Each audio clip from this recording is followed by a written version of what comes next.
Somewhere right now, there is a parent sitting beside their child's bed, hoping for a miracle. And somewhere in El Paso, a cashier is asking the question, would you be willing to donate $1 to Children's Miracle Network? And someone is handing her a $1 bill for a miracle balloon. Last year, thousands of caring El Pasoans, merchants, and volunteers donated to Children's Miracle Network to provide sick and injured children with the life-saving care and crucial services they need. Last year, Children's Miracle Network raised almost $450,000 in El Paso, almost entirely raised $1 or $2 at a time, through hundreds of year-round campaigns, special events, golf tournaments, and grassroots fundraisers. Every penny raised in El Paso stays in El Paso.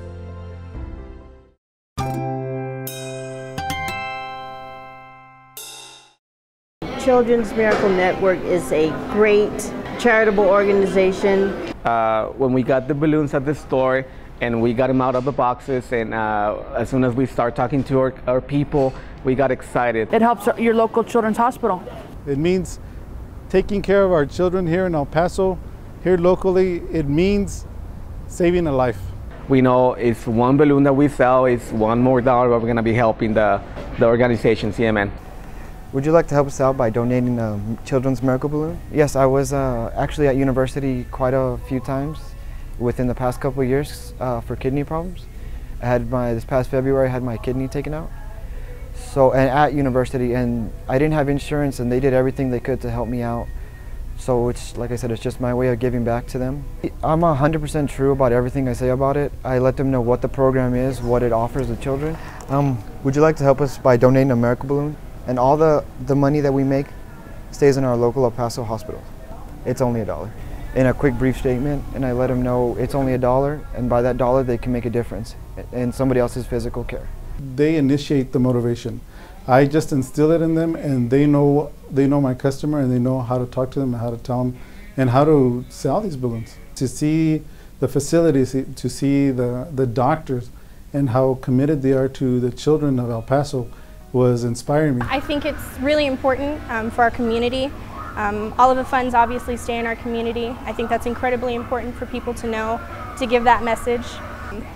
We do a lot of different extracurricular stuff as far as, you know, what our cashiers and our employees in general shout. Donation! Thank you! The response is great. Yeah. Normally, you know, people just laugh, and even sometimes people will put more because of that. $1 here, $1 there, everything helps. I think employee incentives are very important, and so at the end of the campaign period, we kind of look at that and go, okay, we'll put a packet together for that person. And the main reasons why we try to brief everyone prior to the process or prior to the year starting is because we want them to know. You know, it's so important for them not to be, you know, completely dumbfounded when someone asks, what is it for, what am I donating towards? You know, we want them to know verbatim what they're donating towards, how it's going to help our community, and how it's going to benefit children and their families. Not only to give, you know, that big boost of morale, but also, you know, so they have something to strive for by the end of the day, I think is so important. And, you know, not only to tell them at the end of the day, you know, you're a hero. Okay. So gonna draw for you, man? Yes. Okay. Would you like to donate $1 for the children? Just basically, you just ask people if they want to donate $1 for the Children's Miracle Network, and you tell them that it's for a good cause. You know, it's going to help children that need help in hospitals. You ask them, would you like to donate $1 for the Children's Miracle Network? And if they're all like, no, not right now, you'll be like, it's for a good cause. You know, everything helps. Especially for all of us that we have kids, and hopefully they don't get sick, but if they do, then we all know that they can attend here a local hospital. What really helps is that we tell the people that it's for a local hospital. 161, ma'am. Would you like to donate $1 to the Children's Miracle Network? Yes. And then I don't see any hesitation from the customers. It will be a big percent that will buy the balloons because they're thinking about their kids as well. I think anytime you have children involved, people are willing and will always give what they can.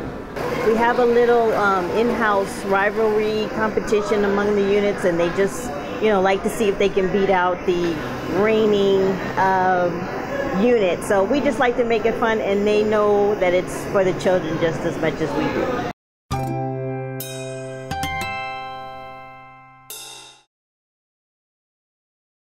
is I have a son that's autistic, man. So understanding that we have this hospital here in El Paso can benefit everybody in the long run. And just the knowledge that's bringing in the doctors that are coming into El Paso that we never had before. We had to go out of state to kind of get some of the treatment that we're getting here now, man, is very beneficial for the state of Texas and El Paso on its own, you know.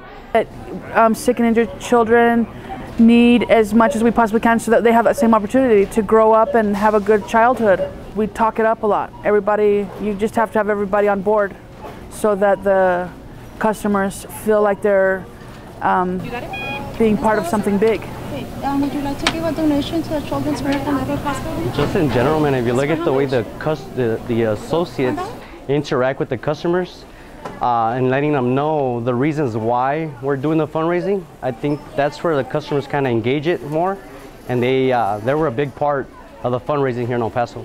And this year the difference was that we put everybody on a team. We had 15 teams, and the teams were little. They were like 5 to 7 people on each team. And they just blew up that challenge. I mean, they went out of their ways. They were given a small incentive. That small incentive is what made it happen for them. I mean, they engaged it toward that small incentive, and it was just, from there, we were kind of able to build from it, and it just developed to something good for this store. Like, we never thought we could do this. We never thought we would raise this much money. So now we would like to beat it at least by $15. Would you like to help us by donating a miracle balloon? Would you like to donate $1 to the Children's Miracle Network? Would you like to donate $1 for the Children's Miracle Network? The recognition, the pictures we take, it's just a fun atmosphere, and you just can't help when you're coming on board to get excited about it. The acknowledgement we got was incredible, like almost too much. We're not looking for acknowledgement. Honestly, we're not, you know, but we do plan on being #1 next year also. It feels so great helping the kids.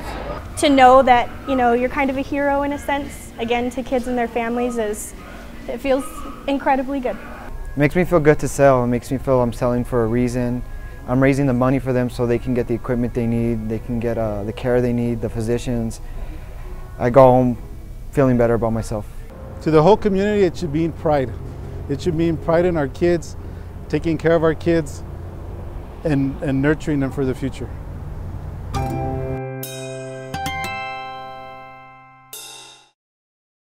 And that's the new ventilator that was bought by selling the paper miracle balloons. Really? One at a time? Yeah, it's for kids that have viruses in their lungs. That's the best machine for getting it out.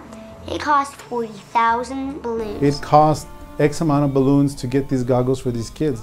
It cost X amount of balloons to get this equipment. And that is what I told them. I said, I want to be a store that gets them something that they need, the goggles that they're asking for, with the balloons that we get.